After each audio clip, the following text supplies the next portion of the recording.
Here we are at the Midwest Renewable Energy Fair 2010, sponsored by the Midwest Renewable Energy Association. It's the end of June, and here we are in Amherst, Wisconsin for the second part of this show. First place we're going today is the Cars Demonstration Vehicles, sponsored by Toyota, where we took a look at the hybrid Synergy drives and a number of Toyota vehicles that were on display here. And here's a dandy, it's an all-electric minivan. And of course we're looking at a big pile of batteries here in the front end. Here's the back of it. That's a cute little utility van, isn't it? Let's jump in the driver's seat and see what this thing's all about. Sure does look like a regular dashboard in a little car. Boy, it's priced right, $14.99. Oh, and here's another electric car. This one was manufactured or rebuilt by Fox Valley Technical College, a school near here. There's a zero-emission delivery truck. All electric, kind of like the little minivan that we just took a look at. And this one that they were loading up, called the WeGo all-electric car, goes 60 miles an hour on the highway and has a range of 400 miles. Its dashboard is similar to that little minivan. It's even got AC. This one cost about $30,000. Look, it's even got a key fob. This one was my favorite. Let's go solar in this Prius that is equipped with a solar panel. Built right into the sunroof, it charges up the battery while you're sitting in the parking lot. I think this is an optional feature on the standard Prius car. And check this out. Here's another one of them solar roofs. Here it's used to charge your battery-powered golf cart. And here's an interesting alternative energy electric vehicle. It's a racer from New London. The boys of the Bulldog team here are putting the final touches on their electric racer that they hope to win the trophy with. I guess a little black tape goes a long way when you're racing for New London.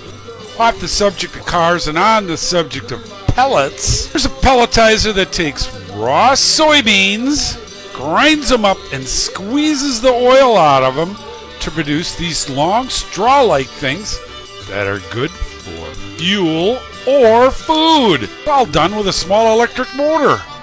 The orange liquid at the right is soybean oil. The jar of yellow straws is soybean meal. Let's take a closer look at those things. They can be used to feed your cows or perhaps even yourself, or you can burn them in your pellet burner and heat your house. Meanwhile, the soybean oil that you extracted from the soybeans can be sold and used for fuel also. Here you can see the pellet coming out of the extruder. And here's another side view of that ag oil press, where you can see that band with the holes in it where the oil comes out. What are you guys doing? Here's another electric motor powered machine that's just making pellets for fuel. These pellets were made from ground up grass clippings. And this one, called the PM605, makes pellets from a wide variety of products like pine bark, pine needles, forest debris, shredded paper. All you do is load it into the hopper and away it goes. It'll punch out pellets from wood chips, paper shreds, even the stuff you might clean out of your vacuum cleaner. It all gets processed and formed into these convenient little fuel pellets you can use in your pellet burner.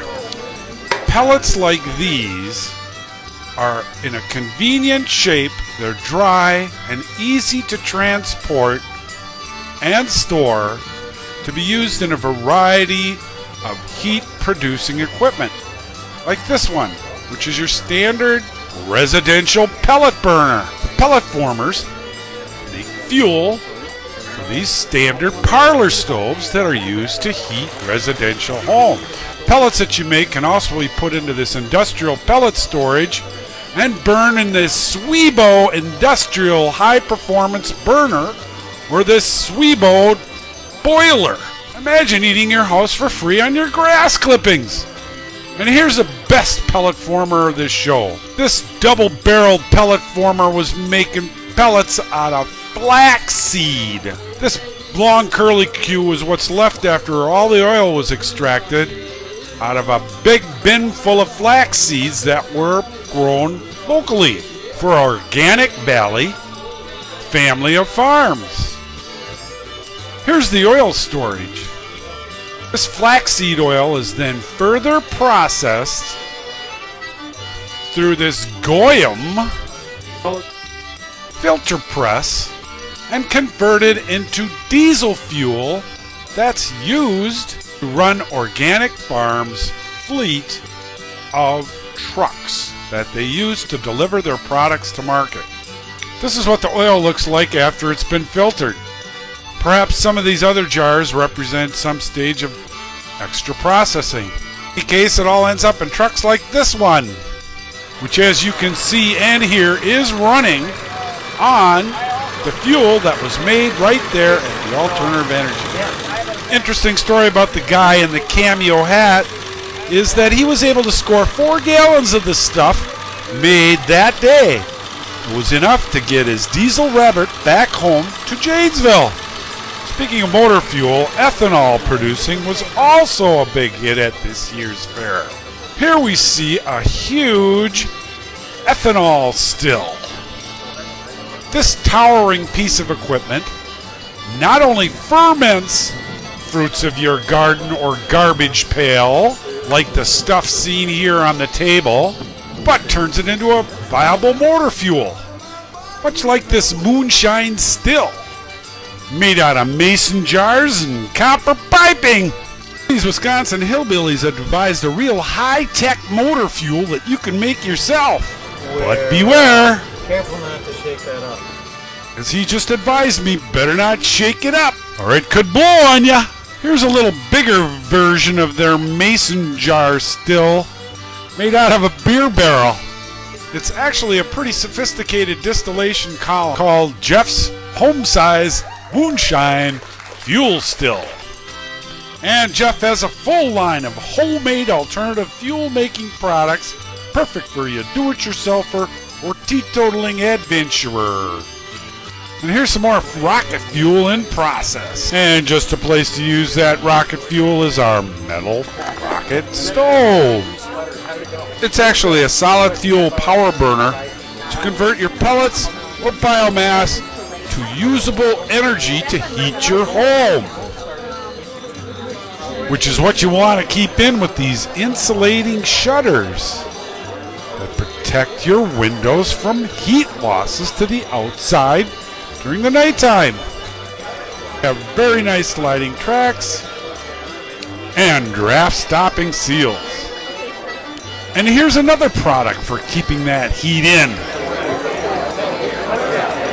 Wow, looks like Legos. Yeah, man Legos. Man Legos for men, huh? For real men. Logix. Logix. Insulated concrete forms look like the ultimate in fun and function. Speaking of fun, this cute little red moped is electric. There's enough battery power in this thing to get you around town for 40 miles at 40 miles an hour. And here's a unique energy-saving device demonstrated here with this test system, and it can be easily installed in your home or on your industrial devices, specifically motors, called EcoPower 4, that recycles waste energy from your motors to help them run more efficiently. Okay, we're running out of time here again. We're going to do a little recap and remind you of some things. This mobile display from Canada kind of shows it all. Solar power LEDs, and as we've seen with the pellet stoves and the pellet makers, all interesting stuff that I hope you didn't miss this year, but you can see every year here at Get Green TV. Also keep in mind, we here at Media Science do product demonstration as a profession. Contact us for the best in internet, website, iPad, iPhone product demonstration videos.